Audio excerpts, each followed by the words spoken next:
Good morning, everyone. In this occasion, I would like to present my research result with the title of Empirical Experience Focused on Socio-Spatial Characteristics of the Migrant Village Kota Intan in North Jakarta. And Poppy Puspitasari, representative of the other team and from Department of Architecture, Faculty of Civil Engineering, Universitas Jakarta, Indonesia. The background of the research is that a number of kereta api Indonesia line in Kota Tua, which is adjacent to the railway line, is occupied by migrants.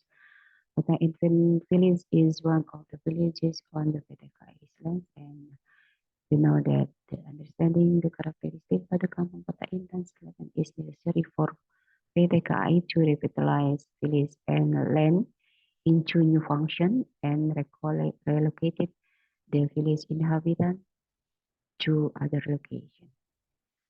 Comprehensively understanding the characteristics of the village is an initial effort to plan settlement that suit the current habitat in the new location. The goal of the research is that inventory and analyze the spatial aspect of Kampung Kota Intan through understanding tangible and intangible aspects.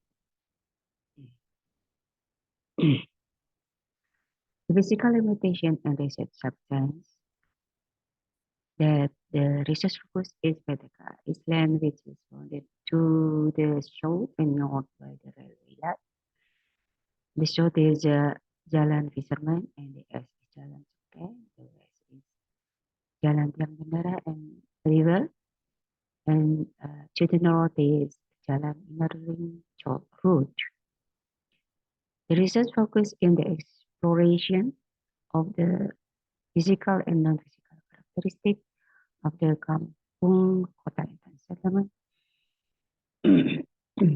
Here, the right side is the physical limitation of my research, and you know the benefit of research result is that theoretically it can enrich cultural knowledge inhabiting marginalized communities on informal and land status, and practically it can be used by DKI Jakarta provincial government as material for consideration of action plans for the arrangement of railway. The method of the research is qualitative, and you know the qualitative is qualitative content consists of tangible and intangible aspects. Observation unit is RT6 and RT8. You know the both RT considered dominant in setting PTK. And informant criteria consists of that the residents of Kampung Kota Intan age over 700 years, and they live in the village, and they also recognize the development of the village. And the research consists of the informant collection activities, that you know that the activity we do interviews, build observation and visual documentation. And the second step is informant analysis process. That is inductively the information is grouped into some themes, and the last is interpretation. The research result consists of 5 themes.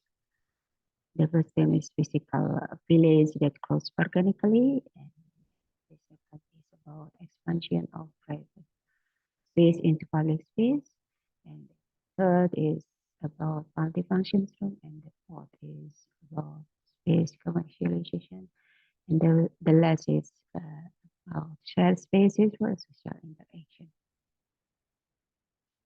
Here is the first theme about physical village that grows organically.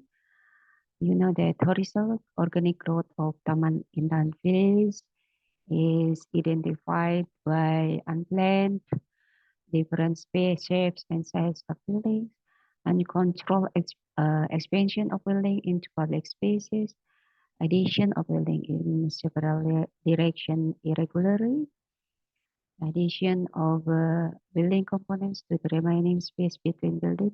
The last is the remaining space used as unplanned service rooms or social space. And the second is vertical physical growth that is identified by vertical growth that takes advantage of space whose ownership is unknown, and irregular vertical development um, that use function as rental contract building.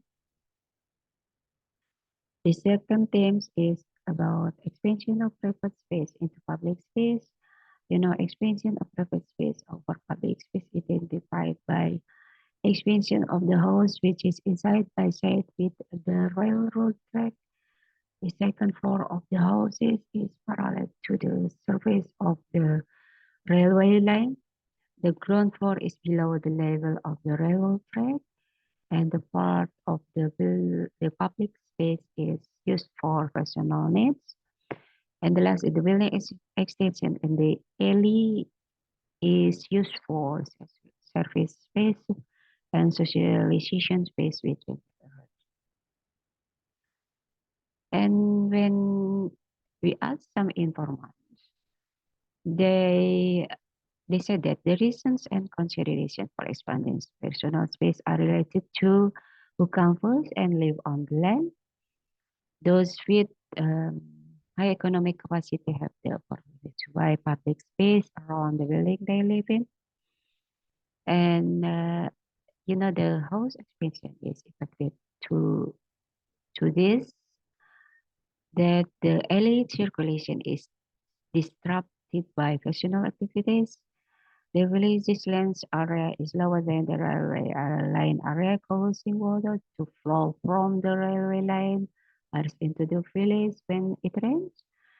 And the village residents create infiltration in the form of water channels along the alleys and also the underground.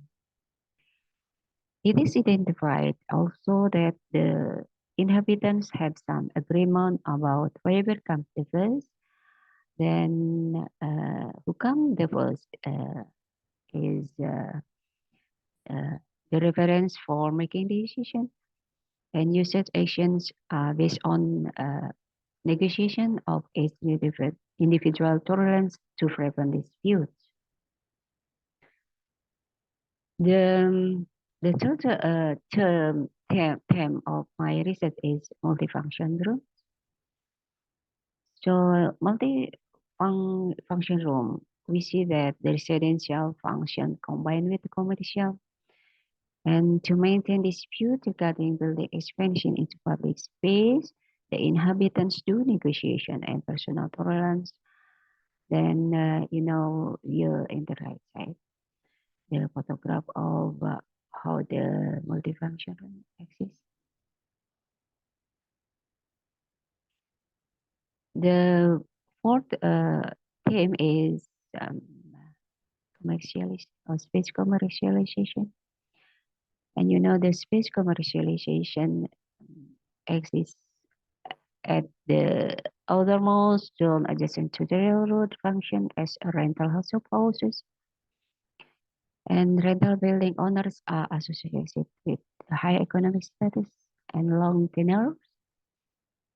Renting space is additional income for homeowner or renters. So I sent a photograph where the space commercialization exists. And the fifth is side space for social interaction. The side space occurs in the use of space inside and outside the house. We find that there are two kind of the side space. The first is formal public side space that use multi-purpose building, golf post, airway office, and other public space. Informal public space.